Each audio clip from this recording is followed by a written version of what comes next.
ખબરોમાં બન્યા રહેવા માટે બેલ આઇકોન દબાવો અને એબીપી અસ્મિતાને સબસ્ક્રાઇબ કરો. ડોક્ટર અમિત જોડાયા છે, જેઓ પીડિયાટ્રિસ્ટ છે, બાળકોના નિષ્ણાત છે. ડોક્ટર સાહેબ, ઝાયડસનું વેક્સિન ત્રીજો ટ્રાયલ શરૂ થશે એનું, અને ખુદ પ્રધાનમંત્રી આજે મળશે, ડોક્ટર્સને મળશે, વૈજ્ઞાનિકો મળશે. કેટલી ઉત્સાહજનક, કેટલી મોટી આશા? ડેફિનેટલી આઈ થિંક તમે જેમ કહ્યું એ રીતે આપણે નસીબદાર છીએ કે આપણા પીએમ ખુદ વેક્સિન ટ્રાયલ્સ અને જે કંપનીઓ વેક્સિનની અંદર આગળ છે આપણા દેશની અંદર, એ બધાને રૂબરૂ મળવા જઈ રહ્યા છે. અને જે દેખાય છે કે હી ઇઝ મોર વરીડ, ઘણા ચિંતિત છે કે જેટલું બને એટલું જલ્દી આપણે બધાને એ વેક્સિન મળી જાય. ઓફકોર્સ ઝાયડસ ની સાથે સાથે ડોક્ટર રેડ્ડીઝ છે, સિરમ ઇન્સ્ટિટ્યૂટ છે, આ ત્રણે એક અલગ અલગ મોલિક્યુલની વેક્સિન પર કાર્યરત છે. અને આઈ થિંક ઓલમોસ્ટ બધા જ મોલિક્યુલને મહદઅંશે સારી સફળતા ઇમ્યુનોજિનેસિટી ક્રિએટ કરવામાં, એટલે કે વેક્સિન આપ્યા પછી પ્રોટેક્શન રેટ એ વ્યક્તિમાં કેટલો રહે છે, એ બધા ઓલમોસ્ટ 90-92% આજુબાજુ છે. ઓફકોર્સ એસ્ટ્રાઝેનેકાની ઓક્સફોર્ડની વેક્સિનમાં થોડા રીટ્રાયલના વાતો અત્યારે રીસર્ફેસ થઈ રહી છે. બટ ઇવન ધો 70% એમની બી એફિકસી ફર્સ્ટ ડોઝમાં કે સેકન્ડ ડોઝમાં જે લોકો કહી રહ્યા છે એ ઘણી સારી કહેવાય બિગિનિંગ ઓફ વેક્સિનેશનની અંદર. એટલે જેટલું બને એટલું જલ્દી આ વેક્સિનેશન ડ્રાઈવ શરૂ થાય અને કોમન મેનને અથવા તો કોમન મેનની સાથે સાથે પહેલા જે વલ્નરેબલ લોકો છે, હેલ્થકેર વર્કર્સ છે, સર મેં પોલીસ કર્મીઓ છે. અમિતભાઈ, આપને ડોક્ટર સાહેબ રોકવા માંગીશ. પ્રધાનમંત્રીનું પ્લાન આવી ચૂક્યું છે. આ એરપોર્ટના સીધા દ્રશ્યો જોઈ શકો છો. ભારતીય એરફોર્સનું આ ખાસ વિમાન, જેમાં પ્રધાનમંત્રી આ પહોંચી ચૂક્યા છે. જે ઘડીનો રાહ જોઈ રહ્યા હતા, હિન્દુસ્તાન રાહ જોઈ રહ્યું હતું, તે પ્રધાનમંત્રીનો પ્રવાસ હવે અમદાવાદથી શરૂ થવા જઈ રહ્યો છે. ગણતરીની મિનિટોમાં જ પ્રધાનમંત્રી પ્લેનની બહાર નીકળશે. પ્રધાનમંત્રીનું પ્લેન લેન્ડ થઈ ચૂક્યું છે. ખેર, ડોક્ટર સાહેબ સાથે જ વાત કરીશું. ડોક્ટર સાહેબ, આપ કેમ કે પીડિયાટ્રિસ્ટ છો અને મોટાભાગના જે ટ્રાયલ છે ફેઝ 2ના, તે પુખ્ત વયના લોકો સાથે થયા છે. આ સંજોગોમાં બાળકોની વાત કરીએ, કેમ કે બાળકોના નિષ્ણાત છો, બાળ રોગોના નિષ્ણાત છો, બાળકો પર આ રસી કેટલી કારગર સાબિત થશે? મોર ઓર લેસ આ એક નવીન પ્રકારની રસી છે, mRNA વેક્સિન જે કહેવાય, કે જે બહુ જ this would be the first, આ એક પહેલો પ્રયાસ હશે mRNA વેક્સિન માર્કેટમાં લાવવાનો. પણ જે રીતની સફળતા છે અને સેફટી અને એફિકસી એની જે બહાર આવી રહી છે, એ રીતે મને નથી લાગતું કે બાળકોમાં પણ એમના સેફટીના ડેટામાં કંઈ બહુ જાજો ફરક આવે. ઓફકોર્સ બાળકોમાં કોરોનાના કેસીસ પણ ઓછા છે અને મહદઅંશે એટલા બધા સિરિયસ નથી જેટલા એડલ્ટમાં અને મોટી એજના લોકોમાં જોવા મળે છે. એટલે એ ટ્રાયલ્સ કદાચ પ્રોબેબલી લેટર ઓન શરૂ થાય, બટ સેફટી અને એફિકસી ઓલમોસ્ટ સેમ રહેશે એવું અમને આશા છે. બિલકુલ ડોક્ટર સાહેબ, આપ જોડાયેલા રહેશો. દર્શકોને જણાવી દે કે પ્રધાનમંત્રી પહોંચી ચૂક્યા છે અમદાવાદ એરપોર્ટ ઉપર. અમદાવાદ એરપોર્ટ ઉપર તેઓનું સ્વાગત થશે. ત્યારબાદ ચોપરની અંદર તેઓ ચાંગોદર જવા નીકળશે. આપ દ્રશ્યો સીધા જોઈ શકો છો. પ્રધાનમંત્રી ગણતરીની મિનિટોમાં જ પ્લેનમાં બહાર નીકળશે અને એરપોર્ટ ઉપરથી સીધા ચાંગોદર જવા નીકળશે. ખેર, આ તમામની વચ્ચે એબીપી અસ્મિતાના દર્શકોને એ સંભળાવી દઈએ, પંકજભાઈ કે જે ઝાયડસના સીએમડી છે, તેઓએ શું કહ્યું હતું. જ્યારે વેક્સિનની પ્રક્રિયા શરૂ થઈ હતી ત્યારે સૌ પ્રથમ એપ્રિલ મહિનામાં એબીપી અસ્મિતાએ વાત કરી હતી પંકજભાઈ સાથે, જ્યારે પહેલો તબક્કો શરૂ થવાનો હતો, વેક્સિનેશન એનિમલ ઉપર ટ્રાયલ શરૂ થવાના હતા, ત્યારે પણ શું કહ્યું હતું એ પણ દર્શાવીશું. ત્યારબાદ જ્યારે ફેઝ 1નો ટ્રાયલ પૂરો થયો સક્સેસફુલી, ત્યારે પણ શું કહ્યું હતું, આવો સાંભળીએ પંકજભાઈએ શું કહ્યું હતું. ફેઝ 1 અને ફેઝ 2 ટ્રાયલ જે અમે હવે શરૂ કરવા જઈ રહ્યા છે, એમાં લગભગ 3 મહિનાનો સમય અમને લાગવો જોઈએ. એ ટ્રાયલ પત્યા પછી અમે ફરીથી ડીસીજીઆઈને એપ્લાય કરીશું. બેઝડ ઓન ધેટ ડીસીજીઆઈ બે વસ્તુ કરી શકે છે. ક્યાં તો એ અમને ઇમરજન્સી યુઝ માટે કેટલાક હાઈ રિસ્ક વાળા વ્યક્તિઓને આપી શકાય એના માટે પરમિશન આપી શકે છે, અથવા અમને ફેઝ 3 ટ્રાયલ કરવાનું કહી શકે છે. તો પછી અમારે ફેઝ 3 ટ્રાયલ પણ કરવો પડશે અને એ પછી વેક્સિન અવેલેબલ થશે. અમે કુલ 1000થી પણ વધુ વ્યક્તિઓને, વોલેન્ટિયર્સને આ વેક્સિન આપીશું અને એમની સેફટી અને એમના ઇમ્યુન રિસ્પોન્સને અમે ચેક કરીશું અને 1 કરતા વધારે સ્ટ્રેન્થના ડોઝ આપીને પણ આ ટેસ્ટ કરીશું.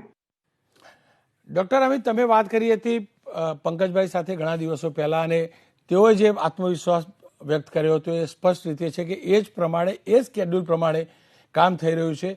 ભારત માટે, ખાસ કરીને ગુજરાત માટે આ કેટલી મોટી ઉપલબ્ધિ? ડેફિનેટલી એક મોટી ઉપલબ્ધિ છે, કારણ કે વેક્સિનેશનનું જે માસ પ્રોડક્શન માટે જે બે કંપનીઓ આગળ છે, ઝાયડસ છે અને સિરમ ઇન્સ્ટિટ્યૂટ છે, એ નોટ ઓનલી આપણા ભારત દેશને કે ગુજરાતને ઇનફ ડોઝિસ પૂરું પાડવા માટે સક્ષમ રહેશે, બટ આ જ કંપની વૈશ્વિક લેવલ પર લીડરશિપ લેશે માસ ડોઝિસ દુનિયાને પૂરું પાડવાની. એટલે જે આપણા પ્રાઇમ મિનિસ્ટર મોદીજી કહેતા હોય છે કે વસુધૈવ કુટુંબકમ, એમાં આ બધી જ કંપનીઓ મોખરે રહેશે આખા દેશને અને આખી દુનિયાને કુટુંબ તરીકે ગણીને બધાને વેક્સિન પૂરી પાડવામાં. બિલકુલ. અને this would be a big leadership. બિલકુલ, પ્રધાનમંત્રી આવી ચૂક્યા છે, પ્રધાનમંત્રી પ્લેનમાંથી બહાર નીકળી રહ્યા છે અને સ્વાભાવિક રીતે તેઓનું એરપોર્ટ ઉપર સ્વાગત થશે. એરપોર્ટ ઉપર લાંબો સમય નહીં રોકાય, કારણ કે પ્રાથમિકતા જે છે તે ઝાયડસ કેમ્પસમાં પહોંચવાની છે અને ત્યાં વૈજ્ઞાનિકોને મળવાની છે, ત્યાં કયા પ્રકારની તૈયારી થઈ છે તે જાણવાની છે. ડૉક્ટર સાહેબ, આપની જોડેથી એ જાણવા માંગીશ, દેશના પ્રધાનમંત્રીનું આ પ્રકારે આવું રિસર્ચ કરનારા લોકોને મળવું, નાનામાં નાની વાતનું ધ્યાન રાખવું, નાનામાં નાની વાતમાં આટલો ઊંડાણથી અભ્યાસ કરવો, એ વૈજ્ઞાનિકોનો જે મોરલ બુસ્ટઅપ માટે કેટલું મહત્વનું સાબિત થતું હોય છે. ડોક્ટર ફેટર્નિટી આ સમગ્ર ઘટનાક્રમને કેવી રીતે જોતું હોય છે? ખૂબ જ, આઈ થિંક આ સ્ટેપ એક મોટિવેટિંગ સ્ટેપ છે ને કદાચ ક્યારેક એક દિવસની અંદર પીએમ જેવી કક્ષાના માણસ 3 વેક્સિનેશન સેન્ટરની મુલાકાત એક દિવસમાં જ પૂરી કરીને પોતાના સ્થાન પર પાછા પહોંચી જાય અને 3 કંપનીઓના વૈજ્ઞાનિકોનું મોરલ બૂસ્ટ કરે, એ માત્ર વસ્તુઓ સાંભળતા જ એક ડોક્ટર ફેટર્નિટીના વ્યક્તિ તરીકે ઘૂસબમ્સ કે રૂવાડા ઊભા થઈ જાય છે કે ભાઈ આ વ્યક્તિ ખાસા ચિંતિત છે અને મોરલ બૂસ્ટ કરવા માટે માત્ર ને માત્ર આપણે એમને દિવાળીના દિવસે બોર્ડર પર નથી જોતા, પરંતુ વૈજ્ઞાનિકોની સાથે કદમથી કદમ મિલાવીને એમનો ઉત્સાહ વધારવાનું પણ પૂરું કામ કરી રહ્યા છે. ડૉક્ટર સાહેબ, દુનિયાના અન્ય દેશોમાં પણ ટ્રાયલ શરૂ થઈ ચૂક્યા છે, અન્ય દેશોમાં પણ વેક્સિનેશન તૈયાર થઈ રહ્યું છે. આપે ભારતમાં ભારત સરકારની જે વિલિંગનેસ છે એ અન્ય દેશો કરતાં કેવી રીતે વધુ જોઈ, ખુદ પ્રધાનમંત્રીની વિલિંગનેસ વિશે આપ શું કહેશો? ચોક્કસ, તમે ડે 1 થી જુઓ, વેક્સિનેશન ટ્રાયલથી માંડીને ઓક્સફર્ડનું પહેલું મોલિક્યુલ જ્યારે સિરમ ઇન્સ્ટિટ્યૂટને પ્રદાન થયું ત્યારે સ્પેસિફિક અરેન્જમેન્ટ કરવી કે ભાઈ ઓક્સફોર્ડના એમના પોતાના 100 મિલિયન્સ કે 1000 મિલિયન ડોઝિસની સામે ઇન્ડિયા પોતાના ડોઝિસને સિક્યોર કરે એવી વ્યવસ્થા સિરમ ઇન્સ્ટિટ્યૂટ સાથે કરવી. ઉપરાંત 4 મોલિક્યુલ, તમને બધાને જાણ હશે કે વેક્સિનમાં 4 મોલિક્યુલ અત્યારે પ્રખરે છે. એક ફાઇઝરનું મોલિક્યુલ છે, એક સ્પુટનિક છે જે રશિયાનું મોલિક્યુલ છે, બીજું એક જર્મન કંપની સાથે ટાઈઅપ કરીને મોડર્ના અને ફાઇઝર બાયોન્ટેકનું મોલિક્યુલ છે અને ઓક્સફોર્ડ એસ્ટ્રાઝેનેકાનું મોલિક્યુલ છે. આ 4 મોલિક્યુલને કંપનીઓ જે પ્રોડ્યુસ કરી રહ્યા છે એ 4 સાથે વિવિધ અંતરે આપણી હેલ્થની ટીમ અને પ્રધાનમંત્રી એ સતત એ લોકોના ટચમાં છે. જે કહી શકાય છે કે કોઈ પણ વેક્સિન પહેલાં આવે, બટ આપણો દેશ, આપણા પ્રધાનમંત્રી એની પાછળ ચિંતિત છે અને એના માટે પૂરતી વ્યવસ્થા કરવા માટે કારગર છે. કોઈ એક વેક્સિન કે કોઈ એક મોલિક્યુલની પાછળ જ આપણે નિર્ભર નથી. બિલકુલ. ડૉક્ટર સાહેબ, દ્રશ્યો સીધા હું દર્શકોને દર્શાવી રહ્યો છું. પ્રધાનમંત્રી આવી ચૂક્યા છે, પ્રધાનમંત્રી પ્લેનમાંથી બહાર નીકળી રહ્યા છે, પ્રધાનમંત્રીનું એરપોર્ટ ઉપર ગણતરીની સેકન્ડોમાં સ્વાગત થશે અને ત્યારબાદ ભારતીય વાયુસેનાનું જે ચોપર છે ત્યાં જ અમદાવાદ હેલિપેડ ઉપર એરપોર્ટ ઉપર પહેલેથી જ રાખવામાં આવેલું છે. તેમાં પ્રધાનમંત્રી સવાર થઈ અને ચાંગોદર જવા નીકળશે. સ્વાભાવિક રીતે અંતર ઘણું નથી, એટલે કે આગલી 15 થી 20 મિનિટોમાં પ્રધાનમંત્રી ઝાયડસના કેમ્પસમાં હશે જ્યાં વેક્સિન તૈયાર થઈ રહ્યું છે. આ સીધા દ્રશ્યો આપ અમદાવાદ એરપોર્ટથી જોઈ રહ્યા છો. સાથે જ આપણે વાત કરી રહ્યા છીએ ડૉક્ટર સાથે અને ડૉક્ટર પાસેથી વેક્સિન વિશે જાણવાનો પણ પ્રયાસ કર્યા છે. ડૉક્ટર સાહેબ, પંકજભાઈ જોડે વાત થઈ હતી અને ત્યારબાદ પણ જે પ્રેસ નોટ આવી હતી ઝાયડસની, તેમાં એવું કહ્યું હતું કે આ વેક્સિન એવું છે, ઝાયડસે જે તૈયાર કરી રહ્યું છે, જેનું નામ ઝાયકોવિડ નામનું આ વેક્સિન છે, તેની વિશેષતા એ છે કે એને બહુ ઓછા ટેમ્પરેચરની જરૂર નથી, એટલે કે ફ્રીઝ ટેમ્પરેચરે પણ તેને પ્રિઝર્વ કરી શકાશે. અન્ય વેક્સિન અને આ વેક્સિનમાં આ પોઈન્ટને તમે કેવી રીતે ગણી રહ્યા છો? બહુ જ ઇમ્પોર્ટન્ટ પોઈન્ટ છે, કારણ કે આપણા દેશ માટે જે બીજી 2 વેક્સિન, ફાઇઝરની વેક્સિન જે તમે જાણતા હશો કે જેનો ડેટા ખૂબ સારો છે, જેનું રિઝલ્ટ ખૂબ સારું છે, 95% સક્સેસ રેટ એ લોકો બતાવે છે, પરંતુ એ 2 વેક્સિન એવી છે કે જેને -20 થી લઈને -70 ડિગ્રી સુધી ફ્રીઝ કરવું પડે છે. અને જ્યારે માનો કે હું દર્દી છું અને મને મૂકવામાં આવે છે વેક્સિન, તો જસ્ટ એ મૂકતા પહેલા સુધી એને આટલા ટેમ્પરેચરની જરૂર પડે છે, વિચ ઇઝ ફ્રીઝિંગ કોલ્ડ, જે ઇન્ડિયામાં શક્ય નથી. આપણે એક ટેમ્પરેટ જગ્યા પર રહી રહ્યા છીએ અને આટલા હાઈ લેવલના freezer, to be very frank, healthcare ઇન્ડસ્ટ્રીમાં અત્યારે ક્યાંય છે નહીં. કોઈ જ વેક્સિન અત્યારની અવેલેબલ કોઈ પણ વેક્સિનને 2 to 8 ડિગ્રી સિવાયના કોઈ તાપમાનની જરૂર નથી, સિવાય કે પોલિયો વેક્સિન કે જેને થોડું લો ટેમ્પરેચર જોઈએ છે, પણ that also can be stored in routine fridge. એના માટે કોઈ સ્પેસિફિક રેફ્રિજરેશનની જરૂર નથી. જ્યારે આ બંને વેક્સિન એવી છે કે જેને -70 ડિગ્રી સુધી થીજાવીને યુઝ કરવી પડે છે. જ્યારે ઝાયડસની અને સ્પુટનિક વેક્સિન જે છે એ વેક્સિન 2 to 8 ડિગ્રી પર, એટલે કે આપણા દેશનું જે તાપમાન છે એ તાપમાન પર ઘરે ઘરે સુધી પહોંચાડી શકાય છે. જેના માટે નાનું નોર્મલ થર્મોકોલ ફ્રીજ કે રૂટીન જે ડોક્ટર્સની ક્લિનિકમાં તમે જુઓ છો એવા ફ્રીજની અંદર આ વેક્સિન સ્ટોર કરી શકાય છે. બિલકુલ આ દ્રશ્યો જોવો છો. મોટી જે ડોક્ટર આપને રોકીશ, દર્શકોને જણાવી દઉં કે થોડીક સેકન્ડો પહેલાના આ દ્રશ્યો છે. પ્રધાનમંત્રી અમદાવાદ એરપોર્ટ ઉપર જ્યારે પહોંચ્યા ત્યારબાદ આપ જોઈ શકો છો પ્લેનમાંથી બહાર નીકળી રહ્યા છે. સ્વાભાવિક રીતે એરપોર્ટ ઉપર તેઓનું સ્વાગત થઈ રહ્યું છે. સૌથી મોટી વાત એ છે કે પ્લેનમાંથી બહાર નીકળતા જ પ્રધાનમંત્રીએ માસ્ક પહેરી લીધો છે, કારણ કે માસ્ક પહેરવો જરૂરી છે. આપણે તમામ લોકો જાણીએ છીએ માસ્ક તેઓનું ગુજરાતના જે CS છે મુખ્ય સચિવ તેઓ આવકારી રહ્યા છે પ્રધાનમંત્રીને, ડીજી પણ ત્યાં આગળ છે. તમામ લોકોએ માસ્ક પહેરેલો છે અને એક સંદેશ આપવાનો પ્રયાસ થઈ રહ્યો છે કે જ્યાં સુધી વેક્સિન ના આવે ત્યાં સુધી માસ્ક પહેરવો, સોશિયલ ડિસ્ટન્સિંગના નિયમોનું પાલન કરવું એટલું જ જરૂરી છે. અને એ જ સંદેશ સાથે પ્રધાનમંત્રીનું આગમન એક નવી આશા, નવી ઈચ્છાશક્તિ, વધુ ઈચ્છાશક્તિનું સૌથી મોટું પ્રમાણ અન્ય દેશોની અંદર પ્રયાસ ચોક્કસથી થયા છે, પરંતુ ભારતની વાત અલગ એટલે છે કે ભારતના પ્રધાનમંત્રી ખુદ નાનામાં નાની વાતનું ધ્યાન રાખી રહ્યા છે. અને એટલું જ નહીં, એક મેસેજ પણ છે કે પ્રધાનમંત્રી ખુદ પણ જ્યારે પણ એક કરતાં બીજા વ્યક્તિને મળતા હોય છે, બે વ્યક્તિ સાથે થતા હોય છે, જ્યારે પણ કોઈ પણ એવી જગ્યાએ આવતા હોય છે કે અન્ય વ્યક્તિનો સંપર્ક થાય ત્યારે માસ્ક સાથે જ જોવા મળતા હોય છે. આ સંદેશ તમામ લોકોએ ધ્યાનમાં રાખવો જોઈએ. ફરી એકવાર ડૉક્ટર સાહેબ જોડે જઈશ. ડૉક્ટર સાહેબ, વેક્સિનેશનની વાત કરીએ, કેમ કે આ પીડિયાટ્રિસ્ટ છો, આપણે પોલિયોનું વેક્સિનેશન ભારતે લાંબો સમય થયો પણ બહુ સક્સેસફુલી વેક્સિનેશનની પ્રક્રિયા પૂરી કરી. સ્વાભાવિક રીતે જ આપણી જોડે પોલિયો જેટલો ઝાઝો સમય આ વેક્સિન આવ્યા પછી આપણી જોડે નથી, અને શક્ય હોય એટલું વહેલામાં વહેલું વેક્સિનેશન તમામ લોકો સુધી પહોંચે, તમામ લોકોનું થઈ શકે તે જરૂરી છે. વેક્સિનેશનની ચેન ગોઠવવાની અંદર આપણે કેટલા સફળ થઈશું અને ખાસ કરીને આપણી જોડે કયા પ્રકારનું ઇન્ફ્રાસ્ટ્રક્ચર, કયા પ્રકારનો અનુભવ? પોલિયોના સક્સેસફુલ ડ્રાઈવ બાદ એક વસ્તુ તો ચોક્કસ છે કે આપણો દેશ અને આપણી હેલ્થકેર સિસ્ટમ જો આ વેક્સિનને સ્પેસિફિક કે આદર્શ આજે -70 -20 ડિગ્રી જેવું તાપમાનમાં જ રાખવું પડે એવું તો જ સક્સેસ મળે, એ વિધાન જો ખોટું સાબિત થાય અને ઝાયડસની અને સ્પુટનિક કે બીજી બધી વેક્સિનને 2 to 8 ડિગ્રી ટેમ્પરેચર પર સાચવી શકાય તો મહદ અંશે આપણો દેશ ખાસો સફળ રહેશે. નોટ ઓનલી અવર કન્ટ્રી, બધા જ એવા કન્ટ્રી કે જે ડેવલપિંગ કન્ટ્રીઝ છે કે અમુક નિયત પ્રમાણના ખર્ચથી વધારે જાજો ખર્ચ કરી શકે એવા નથી, એ રૂટીન ઇન્ફ્રાસ્ટ્રક્ચરમાં આપણે કારગર નીવડીશું અને બહુ સક્સેસફુલી વેક્સિનેશન ડ્રાઈવ પૂરો થઈ શકશે.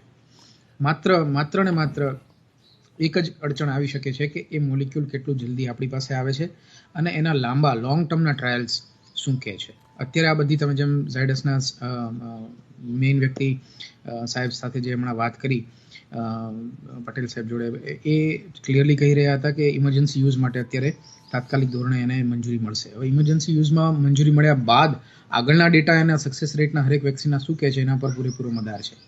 બિલકુલ, બટ આપણું ઇન્ફ્રાસ્ટ્રક્ચર સક્ષમ છે. બિલકુલ ડૉક્ટર સાહેબ, આપ જોડાયેલા રહેજો. પ્રધાનમંત્રી થોડીક મિનિટો પહેલા જ ઉતર્યા હતા અને સક્રિયતા જુઓ અને ચિંતા જુઓ, કેમ કે પ્રોટોકોલ પ્રમાણે ગવર્નર, મુખ્યમંત્રી અને નાયબ મુખ્યમંત્રી પણ લેવા જતા હોય છે, એરપોર્ટ ઉપર તેઓનું સ્વાગત કરવા જતા હોય છે, પરંતુ એ વાતનું પણ ધ્યાન રખાયું કે પ્રધાનમંત્રીની મુલાકાતને લઈ અન્ય જે નેતાઓ છે, અન્ય જે જવાબદાર વ્યક્તિઓ છે, મુખ્યમંત્રી હોય, નાયબ મુખ્યમંત્રી હોય કે ગવર્નરશ્રી હોય, તેઓની વ્યવસ્થાના, તેઓના કાર્યક્રમો ડિસ્ટર્બ ન થાય.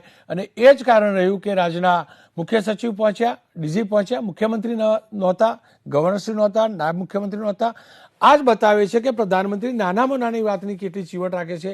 કોઈનો પણ સમય સ્પેન્ડ ન થાય, કોઈનો પણ જે રૂટીન જે પ્રોગ્રામ છે અથવા તો પહેલેથી નિર્ધારિત પ્રોગ્રામ છે તે ડિસ્ટર્બ ન થાય તે જોવાનો પણ પ્રયાસ કર્યો. ડૉક્ટર સાહેબ, એ પણ આપની જોડે જાણવા માંગીશ, જ્યારે મારી પંકજભાઈ સાથે વાત થઈ હતી, પંકજભાઈ ફર્મ હતા, એપ્રિલ મહિનાથી ફર્મ હતા અને તેઓ કહેતા હતા કે ના, ઇન્ડિયા લીડ લેશે અને સ્વાભાવિક રીતે જ રિસર્ચ જ નહીં પરંતુ પ્રોડક્શનમાં તો લીડ લેશે. આપણી જે પ્રોડક્શન કેપેસિટી છે એની વાત પ્રધાનમંત્રી ખુદ કહી ચૂક્યા છે.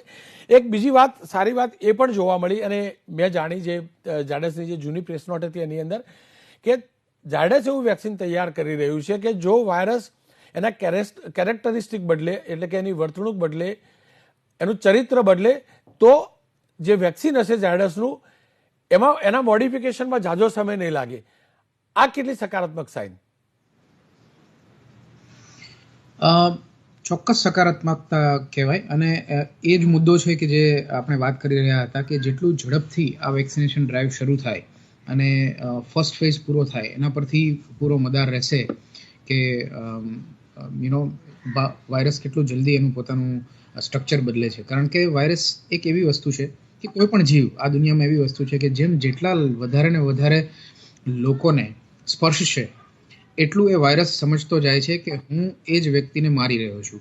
સો if virus wants to survive, એ જો વાયરસને લાંબા સમય સુધી જીવવું હોય તો એને પોતાની પેટર્ન બદલાવી પડશે. એને હોસ્ટમાં જાજો સમય સુધી રહેવા માટે પોતાને એડપ્ટ કરવું પડશે. દેટ ઇઝ પંકજભાઈ જે વાત કરી રહ્યા છે કે વાયરસ જો પોતાનું સ્ટ્રક્ચર બદલશે, જો પોતાની પેટર્ન બદલશે તો આપણે કેટલા સક્ષમ છીએ. હવે આ વેક્સિન પહેલી કદાચ એવી વેક્સિન હશે કે જે રીકોમ્બિનન્ટ ડીએનએ ટેકનોલોજી દ્વારા મોટાભાગની કંપનીઓ તૈયાર કરી રહી છે. વિચ મીન્સ દેટ વાયરસના સ્ટ્રક્ચર પરથી તમે વૈજ્ઞાનિકો એનું જીનેટિકલ સ્ટ્રક્ચરની આબેહૂબ કોપી બનાવે અને આબેહૂબ કોપીને વેક્સિનના મોલિક્યુલની અંદર ઇન્કોર્પોરેટ કરી લે. એટલે યસ, ચોક્કસ પંકજભાઈની વાત બિલકુલ સાચી છે કે આપણે વૈજ્ઞાનિકો અને બધી આ કંપનીઝ જે રિસર્ચ કંપનીઝ છે એ કદાચ સક્સેસ જઈ શકે જો વાયરસ પોતાનું પેટર્ન બદલે તો પણ એમને એમાં ઇન્કોર્પોરેટ કરવાનું. બિલકુલ, આ સીધા દ્રશ્યો આપ જોઈ શકો છો. પ્રધાનમંત્રી ભારતીય વાયુસેનાના ચોપરમાં એટલે કે હેલિકોપ્ટરમાં બેસીને હવે ચાંગોદર જવા રવાના થઈ રહ્યા છે. અમદાવાદથી ચાંગોદરનું જાજુ અંતર નથી, એટલે 10 થી 15 મિનિટની અંદર જ પ્રધાનમંત્રી ચાંગોદર પહોંચી જશે. એ વખતે ડૉક્ટર સાહેબ સાથે પણ વાત કરીશું, ચાંગોદરનો સીધા રિપોર્ટ પણ જોઈશું. એક નાનકડો વિરામ લઈશું. ડૉક્ટર સાહેબ, આપ અમારી સાથે જોડાયેલા રહેશો. દર્શકોને જણાવી દઈએ, થોડીક મિનિટો પહેલા પ્રધાનમંત્રી પહોંચ્યા હતા અમદાવાદ એરપોર્ટ ઉપર. ત્યારબાદ હવે પ્રધાનમંત્રી રવાના થઈ રહ્યા છે ચાંગોદર, કે જ્યાં ઝાયડસનો બાયોટેક પ્લાન્ટ છે ત્યાં પ્રધાનમંત્રી જશે. પ્રધાનમંત્રી ત્યાંના વૈજ્ઞાનિકો સાથે મળશે, ત્યાંના રિસર્ચ કરનારા જે સાયન્ટિસ્ટ છે તેઓ સાથે મળશે, વેક્સિન વિશેની વાત કરશે, વેક્સિનેશનની પ્રક્રિયાની પણ ચર્ચા થશે, વેક્સિનના સ્ટોરેજની પણ ચર્ચા થશે.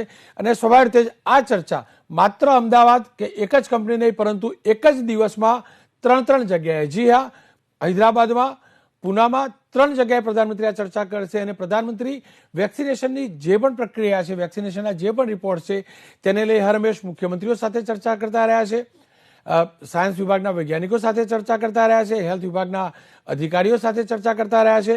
અને એક નેટવર્ક ગોઠવવાનો પ્રયાસ થઈ રહ્યો છે કે વેક્સિન જ્યારે પણ આવે, ફૂલપ્રૂફ રીતે વેક્સિન આવે ત્યારે દેશના નાગરિકો સુધી કેવી રીતે પહોંચાડવું અને ઓછામાં ઓછી મહેનતથી વધુમાં વધુ રિઝલ્ટ કેવી રીતે લાવી શકાય, કોઈપણ પ્રકારની અડચણ વગર કોને કોને પ્રાયોરિટી આપીને પહોંચાડવું, એ તમામ. ડૉક્ટર અમિત, જ્યારે પ્રધાનમંત્રી એરપોર્ટ ઉપર આવ્યા અને આપણે જોયું વિમાનમાંથી જેવા બહાર નીકળ્યા એમના મોઢા ઉપર માસ્ક હતો, અધિકારીઓને પણ મળ્યા તો દૂરથી મળ્યા, 2 ગજની દૂરી પણ રાખી. આનાથી કેવા પ્રકારનો સકારાત્મક સંદેશ જતો હોય છે ને કેટલું જરૂરી છે? બહુ જ સારો પ્રશ્ન છે મિત્રો. સાચું કહીશ તો અત્યારે વેક્સિનની જેટલી જરૂર છે એટલી જ જરૂર જે આ પ્રોટોકોલની અંદર આપણે જોયું એ વસ્તુને રોલ મોડલ બનાવીને હરેક વ્યક્તિએ આને અમલમાં મૂકવાની જરૂર છે. કોરોના કેમ ફેલાઈ રહ્યો છે? કારણ કે આપણે ફેસ્ટિવલના દિવસો દરમિયાન કે આપણે આપણા હવે જે લગ્નની સિઝન આવી રહી છે, ક્રિસમસ આવી રહી છે, એ દરમિયાન જે વસ્તુ આપણે ભૂલી ભીડ કરી, લોકોને મળવા ગયા, આ બધી વસ્તુઓ જે નથી કરવાની એ વસ્તુ થઈ રહી છે. એને કારણે કોરોના ફરી સેકન્ડ વેવમાં બેકાબુ બની રહ્યો છે. Otherwise India did really a great job by reducing the number as far as at least Diwali પહેલાના આંકડા જોઈએ તો. હવે એ નંબરને ભૂલી જતા સડનલી કેમ આટલું બધું એક્સપ્લોઝન થયું કે વિસ્ફોટ થયો કેસનો, એના માટે જવાબદાર ક્યાંક મહદઅંશે આપણે પણ આપી શકાય કે આપણે ભૂલી ચૂક્યા કે આ જે પ્રોટોકોલની વાત તમે કરી રહ્યા છો કે મુખ્યમંત્રી પણ પીએમ મોદી સાહેબને મળવા નહીં આવ્યા, તો એની પાછળ એક સંદેશ કે જાજા લોકોને ભેગા નથી કરવાના. આપણે સોશિયલ ડિસ્ટન્સિંગનું એટલું જ પાલન કરવાનું છે જેટલું આપણે આપણા રોજિંદા વસ્તુઓનું પાલન કરીએ છીએ. આપણે ઓફિસ જવાના પાલન કરીએ છીએ, એને ભૂલતા નથી. આપણે જમવાનું ભૂલતા નથી. એવી જ રીતે ધીસ ન્યૂ નોર્મલને આપણે ભૂલવાનું નથી. વેક્સિન એ કોઈ એવું ચમત્કારિક પગલું નથી કે જેના હિસાબે, દાખલા તરીકે હું તમને ઉદાહરણ આપીશ કે સ્વાઇન ફ્લૂ 2004-2008ની આજુબાજુ જેનું એપિડેમિક થયું, એ તો પેન્ડેમિક બી નહોતું. ત્યારની જે વેક્સિનેશન ડ્રાઈવ હતી એ વેક્સિનેશનના કેટલાય મોલિક્યુલ બદલી ગયા અને અત્યારે રિવાઇઝ વર્ઝન આવ્યા છતાં પણ હજુ પણ આપણને ચમકલાના રૂપે સ્વાઇન ફ્લૂના માઇક્રો એપિડેમિક કે micro high number of cases જોવા મળે જ છે. એટલે આનાથી કંઈ વેક્સિનેશનથી આ રોગ જતો નથી રહેવાનો. સોશિયલ ડિસ્ટન્સિંગને આપણે ન્યૂ નોર્મ્સનું પાલન કરવાનું જ રહ્યું. જી, આપણી સાથે ડૉક્ટર કલ્પેશ તલાટી પણ જોડાયેલા છે. ડૉક્ટર સાહેબ, હું વાત કરી રહ્યો હતો ડૉક્ટર અમિત સાથે પણ કે વેક્સિનેશન કેટલું જરૂરી હતું અને પ્રધાનમંત્રીની આજની મુલાકાતને આપ કેવી રીતે જુઓ છો? એક જ દિવસમાં ત્રણ એ જગ્યાએ પહોંચવું જ્યાં વેક્સિન શોધાઈ રહ્યું હોય, વેક્સિનના રિસર્ચ થતા હોય. પ્રધાનમંત્રી જ્યારે 3 સેન્ટરના મુલાકાત લે છે, આખા દેશની અંદર જ્યારે અત્યારે કોરોનાનો આટલો બધો હેવોક છે અને જ્યારે મિશન વેક્સિન તરીકે જોવાય છે, તો પબ્લિકે એમાંથી એક મેસેજ લેવો જોઈએ કે વેક્સિન આવશે ત્યાં સુધી આપણે બીજું વેક્સિન કયું વાપરવું જોઈએ. તો માસ્ક એ મોટું વેક્સિન છે એટ પ્રેઝન્ટ આપણા માટે, અને આપણે SMS યાદ રાખવું જોઈએ. S means safe distance, M means mask અને S મીન્સ સેનિટાઇઝેશન. SMS આપણે યાદ રાખીએ અને જો આ આપણે ફોલો કરીએ તો કદાચ વેક્સિન કદાચ લેટ આવે તો પણ આપણને એટલીસ્ટ વાંધો ના આવે અને વી કેન પ્રિવેન્ટ કોવિડ, જે અત્યારે નંબર ઓફ કેસીસ વધી રહ્યા છે, એને આપણે ઓછા કરી શકીએ. તો જનજાગૃતતા એ જરૂરી છે આના માટેની. ડૉક્ટર અમિત, એક વાત એ જાણવી હતી કે સામાન્ય નાગરિકોમાં એક ચર્ચા હોય છે, કારણ કે અમે લોકો એટલું જાણકારી રાખતા નથી અને એક વ્યક્તિ બીજાને આપે, બીજો ત્રીજાને જાણકારી આપતો, કદાચ સાચી જાણકારી પણ નથી જતી, અધકચરી જાણકારી જતી હોય છે. કેમ કે વેક્સિનેશન કેટલું સફળ થશે તેને લઈને પણ સવાલ ઉઠતા હોય છે. અત્યાર સુધી પોલિયોમાં આપણે સફળ થયા છે, પરંતુ આ વાયરસ નવો છે. આ સંજોગોમાં આપ શું માનો છો, આ વેક્સિન જે પણ શોધાય એની ઇફેક્ટ ક્યાં સુધી રહેશે અને આપને કેટલો ભરોસો છે કેટલું સારું રિઝલ્ટ મળી શકશે? આ એક બહુ ઇમ્પોર્ટન્ટ ક્વેશ્ચન એટલા માટે છે કે કોઈ પણ ફ્લૂ કે રેસ્પિરેટરી, છાતીમાં થતા રોગો, ફેફસામાં થતા રોગોની જેટલી પણ વેક્સિન અત્યાર સુધીમાં શોધાયેલી છે, એ વેક્સિન સાથે આને આપણે કમ્પેર કરવા જઈએ તો હું એવું ચોક્કસ કહીશ કે આની ઇમ્યુનિટી બહુ લાંબો સમય સુધી રહેવાની નથી. એટલે કે 2 ડોઝીસ જે પ્રાઇમરી ડોઝીસના ઇમ્યુનિટીના છે એ તમને અમુક સમય સુધી પ્રોટેક્શન આપશે, અને ત્યાર પછી દાખલા તરીકે ફ્લૂ વેક્સિનની હું વાત કરું તો એને દર વર્ષે બૂસ્ટર ડોઝ જોઈતો હોય છે, કારણ કે એ ફ્લૂ વાયરસ પોતાની પેટર્ન બદલવા માંડ્યો છે અને એના ઘણા બધા ટાઈપ જોવા મળે છે. હવે વેક્સિનેશન ડ્રાઈવ કર્યા પછી આ વેક્સિન શોધાયા બાદ ને બધા માસ વેક્સિનેશન આપ્યા બાદ એ વાયરસ પોતાની પેટર્ન કઈ રીતે બદલે છે એ એક મહત્વનો મુદ્દો રહ્યો જોવાનો. અને બીજી વસ્તુ, બાય નેટિવ જે mRNA વેક્સિન છે કે છાતીમાં થતા રોગોની માટે જે વેક્સિન બની રહી છે એના 1 કરતાં વધારે ડોઝીસ ભવિષ્યમાં જરૂર પડતા હોય છે. એટલે એક વખત વેક્સિનનો શોટ આપી દીધો એટલે આપણે જીવન પર્યંત કોરોનાથી બચી ગયા એવું માની લેવાની બિલકુલ જરૂર નથી. સતર્કતા તો પણ પહેલો જ મુદ્દો રહેશે, અને સાહેબે કહ્યું એ રીતે SMS, સોશિયલ ડિસ્ટન્સિંગ, સેનિટાઇઝેશન અને માસ્ક, એની વેલ્યુ લગભગ મને એવું નથી લાગતું કે ક્યારે નજીકના ભવિષ્યમાં જવાની હોય.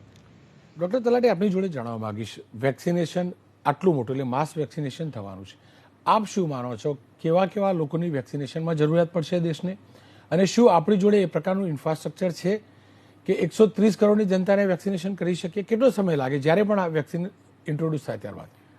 વેક્સિન ઇન્ટ્રોડ્યુસ થવાની જે વાત છે એમાં હજુ સમય નક્કી નથી. ફેબ્રુઆરી બી થાય, એપ્રિલ બી થાય, મે બી થઈ શકે છે. એટલે ડિપેન્ડ્સ, કારણ કે એપ્રુવલ કેટલી મળે છે જલ્દી એની ઉપર છે. હવે બીજી વસ્તુ જે છે, 130 કરોડ લોકોને એક સાથે તો વેક્સિન થઈ શકવાનું જગ્યાતા નથી આપણા માટે, કારણ કે બહુ જ મોટું પોપ્યુલેશન છે આપણું. એટલે એટલા બધા પ્રોડક્શન ડોઝના કરવા એ ફાર્માસ્યુટિકલ કંપની માટે પણ વેરી ડિફિકલ્ટ ટાસ્ક છે, પણ છતાંય they are trying to cope up. અને બીજું જે ઇન્ફ્રાસ્ટ્રક્ચર જે છે, કારણ કે જે લોજિસ્ટિક વસ્તુ જે છે, પ્લસ જે વેક્સિન આપવા માટેના જે હોસ્પિટલ્સ અથવા જે સેન્ટર્સ છે એ બધામાં જે કામ કરવાવાળા વ્યક્તિઓ છે એ પણ આપણને નંબર ઓફ વ્યક્તિઓ વધારે જોઈશે. પણ છતાંય આપણને વિશ્વાસ છે કે આપણી ગવર્મેન્ટ જે પ્રમાણે મોદી સાહેબે જે કહ્યું છે એ પ્રમાણે ઇન્ફ્રાસ્ટ્રક્ચર તૈયાર કરવા માટે અત્યારથી બધા લાગી ગયા છે અને અત્યારે ચાલી રહ્યું છે. તો આઈ હોપ કે બને એટલું બધાને વહેલું બની શકે એટલું દિવાળી પહેલાં જો શક્ય બને તો આપણે આપી શકીએ વેક્સિન, એવો પ્રયત્ન કરી રહ્યા છે. ડૉક્ટર અમિત, પ્રધાનમંત્રી 3 દિવસ પહેલાં કહી રહ્યા હતા કે પ્રોડક્શન, કોઈ પણ દેશમાં સંશોધન થાય, પ્રોડક્શન ભારતમાં થશે. ભારતની ફાર્માસ્યુટિકલ ઇન્ડસ્ટ્રી માટે આ વેક્સિન કેટલું મહત્વનું સાબિત થશે? હું માત્ર વેક્સિન લોકો પૂરતું જ નહીં પરંતુ ઇન્ડસ્ટ્રીના પરિપ્રેક્ષમાં કહું તો, કેમ કે ખરાબ ઇકોનોમીના દોરમાંથી આપણે પસાર થઈ રહ્યા છે ને કેમ કે આપણું ફાર્માસ્યુટિકલ સેક્ટર હરમેશ દુનિયાને દિશા આપતું હોય છે, આ સંજોગોની અંદર ભારતમાં વેક્સિનનું પ્રોડક્શન થવું, મોટા પાયે પ્રોડક્શન થવું, ઇકોનોમી ખાસ કરીને ફાર્માસ્યુટિકલ સેક્ટરને બુસ્ટઅપ કરવા માટે કેટલું મહત્વનું સાબિત થશે? ચોક્કસ આઈ થિંક એવું કહી શકાય કે આ જે વેક્સિનમાં જે સ્પીડ અને જે એફિકસીથી કામ થઈ રહ્યું છે ઇન્ડિયામાં, એ ચોક્કસ એક રોલ મોડેલ તરીકે પુરવાર થશે. અને ભારત દેશની અંદર ઈસરોથી માંડી અને ઘણી બધી સંસ્થાઓએ લીડરશિપ લીધી છે. અને આ વખતે ટાઈમ એવો છે કે ફાર્મા અને હેલ્થ સેક્ટર એ એક રોલ મોડેલ તરીકે ચોક્કસ સાબિત થશે વિશ્વ માટે, માત્ર દેશ માટે નહીં, વિશ્વ માટે. એઝ ફાર એઝ તમે જે પ્રોડક્શનની વાત કરી રહ્યા છો, એમાં કદાચ હું એવું માનું છું કે સિરમ ઇન્સ્ટિટ્યૂટ છે, ઝાયડસ છે, એવી કંપનીઓ માસ પ્રોડક્શનની અંદર, જ્યાં સુધી મારું નોલેજ છે ત્યાં સુધી serum institute of India is the largest vaccine producer of measles, mumps and rubella વર્લ્ડમાં. અને એ એટલા બધા ડોઝીસ પ્રોડ્યુસ કરી શકે છે, એવી ક્ષમતા છે કે જેમાં વિશ્વમાં એમનો જોટો નથી. એટલે કોઈ કંપની વિશે હું સ્પેસિફિક બાયસથી કહેવા નથી માંગતો, બટ યસ, આપણી પાસે લીડરશિપની તાકાત છે અને આપણે એ ચોક્કસ ઇન્ડિયા એમાં લીડરશિપ અને રોલ મોડેલ પૂરું પાડી શકશે. બિલકુલ ડૉક્ટર, ખેર આ તમામની વચ્ચે જ્યારે માર્ચ મહિનામાં લોકડાઉન લાગ્યું, માર્ચના અંતમાં, અને ત્યારબાદ હજી તો પહેલો જ મહિનો હતો અને એ જ દિવસોમાં ઝાયડસે પણ શરૂઆત કરેલી વેક્સિનના સંશોધન માટે, દેશની અલગ અલગ રિસર્ચ સેન્ટરોમાં પણ શરૂઆત થયેલી. આવો સાંભળીએ એપ્રિલ મહિનાના પહેલા અઠવાડિયામાં એબીપી અસ્મિતાએ પંકજભાઈ પટેલ, કે જે ઝાયડસના સીએમડી છે, તેઓની સાથે વાત કરી હતી. પંકજભાઈએ કેવી રીતે વિશ્વાસ વ્યક્ત કર્યો હતો આ વેક્સિનને લઈને?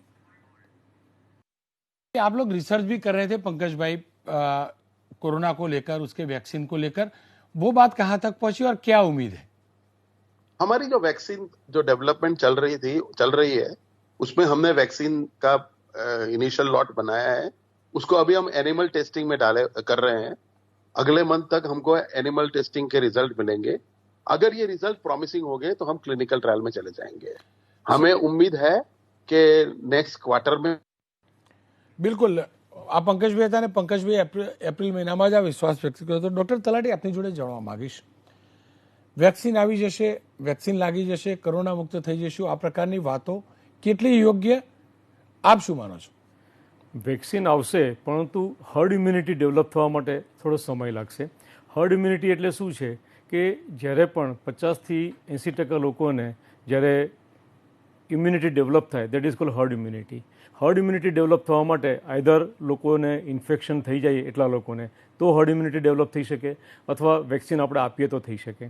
હવે વેક્સિન આપણી એક્સપેક્ટેડ જે છે કે ફેબ્રુઆરીથી એપ્રિલ સુધીમાં ગમે ત્યારે આવી શકે, તો એ વેક્સિનેશન પ્રોગ્રામ કેટલો ચાલી શકે છે, કેટલો જલ્દી આપણે લોકોને આપી શકીએ છીએ અને કેટલા લોકો એ કમ્પ્લીટ કરી શકીએ છીએ, આપણે 60% 70% સુધી આપણે પહોંચી શકીએ છીએ, તો આપણે કદાચ અર્લી જે કહીએ કે કોવિડ સામેનું, કોરોના સામેનું આપણે ફાઇટ આપી શકશું. Otherwise it will take time, કારણ કે લોંગ ટાઈમ, જ્યાં સુધી વેક્સિનેશન પ્રોગ્રામ પૂરો નહીં થાય ત્યાં સુધી ઇમ્યુનિટી એટલી ડેવલપ નહીં થાય ત્યાં સુધી લોકોને હજુ પણ કોરોનાનો ડર રાખવાની જરૂર છે. અને એના માટે જ હું ખાસ હજુ પણ કહું છું કે SMS ફોલો ખાસ કરવો જ જોઈએ, કારણ કે વેક્સિન જ્યારે આવશે, લઈશું, એના પછી પણ તમારી ઇમ્યુનિટી ડેવલપ થવા માટે જે ટાઈમ લાગશે, તો એ સમય દરમિયાન તમારે આ ખાસ પ્રોટોકોલને હજુ ફોલો કરવાની જરૂર છે. ડૉક્ટર અમિત, આપની જોડેથી જાણવા માંગીશ, સામાન્ય લોકો ચર્ચા કરતા હોય છે કે વેક્સિનનું રિએક્શન આવ્યું, વેક્સિનનું આવું થયું, ટ્રાયલ દરમિયાન આ થયું, કદાચ અર્થસત્ય પણ હોય છે, એકબીજાની સાંભળેલી વાતો પણ હોય છે. આપનો અભ્યાસ શું કહે છે? અત્યાર સુધી જે પણ પ્રકારના અલગ અલગ વિદેશોમાં પણ જે વેક્સિન તૈયાર થયા છે, એના ટ્રાયલ ચાલી રહ્યા છે, કયા સ્ટેજે છે, એના રિઝલ્ટ આપ કેવી રીતે જોઈ રહ્યા છો? વેક્સિન એક એવો મુદ્દો છે કે જેમાં આપણે ઇનેક્ટિવેટેડ વાયરસ કે વાયરસનું મિરર ઇમેજ બોડીની અંદર પ્રોડ્યુસ કરી રહ્યા છીએ.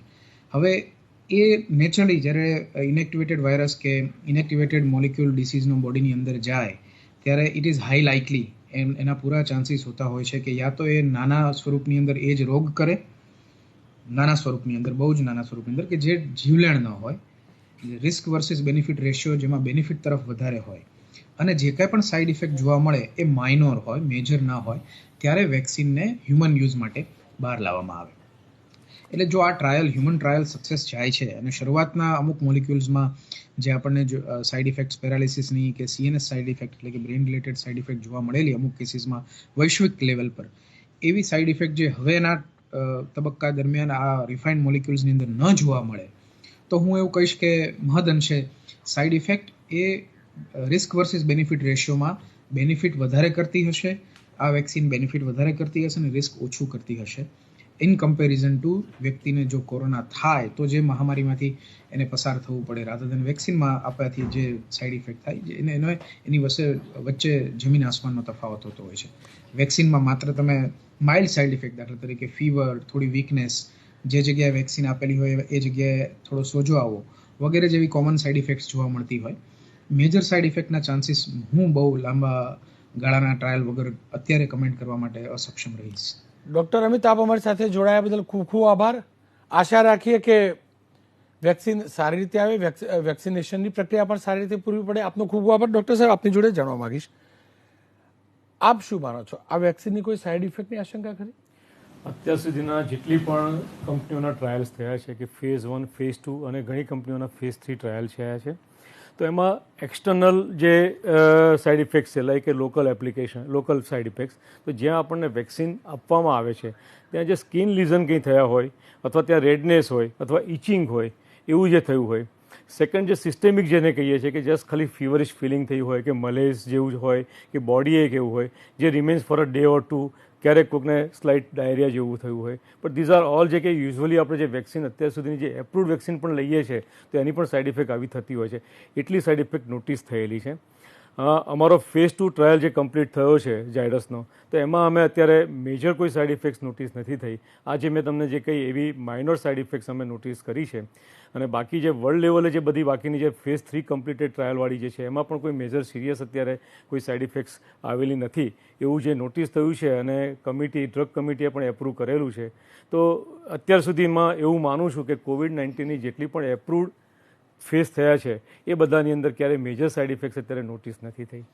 ડૉક્ટર કાર્તિક, આપની સાથે વાત કરીને જાણવા માંગીશ કે પ્રધાનમંત્રી આ પ્રકારે આવો 3 જગ્યાએ એક જ દિવસમાં જવું, વૈજ્ઞાનિકોને મળવું, વિરામ પહેલા હું અન્ય ડૉક્ટર સાથે આજ મુદ્દે વાત કર્યો હતો, કેટલું ઉત્સાહજનક અને ખાસ કરીને મોરલ બુસ્ટઅપ માટે કેટલું મહત્વનું સાબિત થતું હોય છે? જે આપણા દેશના પ્રધાનમંત્રી શ્રી નરેન્દ્ર મોદી સાહેબ જ્યારે આ મુલાકાત લઈ રહ્યા છે અને દેશભરમાં આ જે વેક્સિન છે એનો અવેરનેસ, એનો જુસ્સો અને આ જે વેક્સિનથી જે આપણે એક નવી જ ઊંચાઈ પ્રાપ્ત કરીશું કે જેમાં આ જે જીવલેણ બીમારી છે, વૈશ્વિક મહામારી છે, તેને એક સાયકલ બ્રેક એનું સ્પ્રેડ થવાનું કરવા માટેનું આ એક અતિ મહત્ત્વનું પગલું છે જે વેક્સિન છે. એટલે આ વેક્સિનથી ઘણા લોકો જે કોરોનાથી હવે સંક્રમિત થવાની શક્યતાઓ છે તે આપણે એકદમ નહિવત કરી શકીશું અને જરૂર પડે આ વેક્સિનથી આપણે કોરોનાનું સંક્રમણની જે ચેઇન છે, સાયકલ છે સંક્રમિત થવાની, એ બ્રેક કરી શકીશું. બિલકુલ. પ્રધાનમંત્રી ત્યાં પહોંચી ચૂક્યા છે અને કંપનીના એમડી સૌરીન પટેલ કે જેઓ પંકજભાઈના પુત્ર છે તેઓ પ્રધાનમંત્રીનું સ્વાગત કરવા પણ પહોંચ્યા છે. એરપોર્ટ પરના આપણે સર્વેન પટેલ પહોંચ્યા હતા, એરપોર્ટ પરના દ્રશ્યો જોયા હતા. ગણતરીની મિનિટોમાં જ પ્રધાનમંત્રી ઝાયડસના કેમ્પસમાં નજર આવશે. જો કે મીડિયાને કદાચ પ્રતિબંધિત હશે અને સ્વાભાવિક રીતે જ એ સુરક્ષા પણ હોવી જોઈએ, ગુપ્તતા પણ હોવી જોઈએ. એક વિરામ લઈશું, વિરામ બાદ આ ચર્ચાને આગળ વધારીશું. વેક્સિન કેવી રીતે કારગર સાબિત થશે, વેક્સિન કેટલી મોટી ઉપલબ્ધિ, આ તમામ મુદ્દે કરીશું ચર્ચા.